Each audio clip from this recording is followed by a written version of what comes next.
ଘର ବାଡ଼ିରେ ପୋଇ ଚାଷ କରିବାକୁ ଚାହୁଁଛନ୍ତି କି?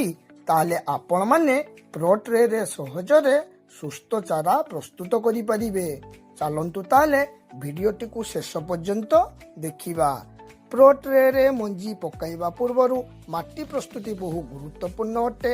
70% କୋକୋପିଟ୍, 20% ଭାର୍ମି କମ୍ପୋଷ୍ଟ ଓ 10% ଉର୍ବର ମାଟିକୁ ମିଶାଇ ଟ୍ରେରେ ପୂରଣ କରନ୍ତୁ। ବଜାରରେ ମିଳୁଥିବା ଭଲ ଗୁଣସ୍ତରୀୟ ଓ ସୁସ୍ଥ ମଞ୍ଜିଟିଏ ଆଣନ୍ତୁ। ମଞ୍ଜିଟିକୁ 10ରୁ 12 ଘଣ୍ଟା ପାଣିରେ ଭିଜାଇ ରଖିଲେ ଅଙ୍କୁର ଶୀଘ୍ର ହୁଏ। ପ୍ରତ୍ୟେକ ସେଲ୍ରେ ଗୋଟିଏ ମଞ୍ଜି ପକାନ୍ତୁ।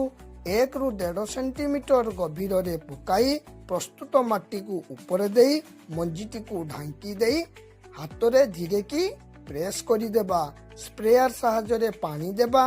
ଟ୍ରେକୁ ଛାଇ ତଳେ କିମ୍ବା ନେଟ୍ ହାଉସରେ ରଖନ୍ତୁ।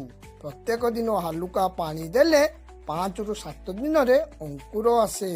ଜୟ ଜଗନ୍ନାଥ।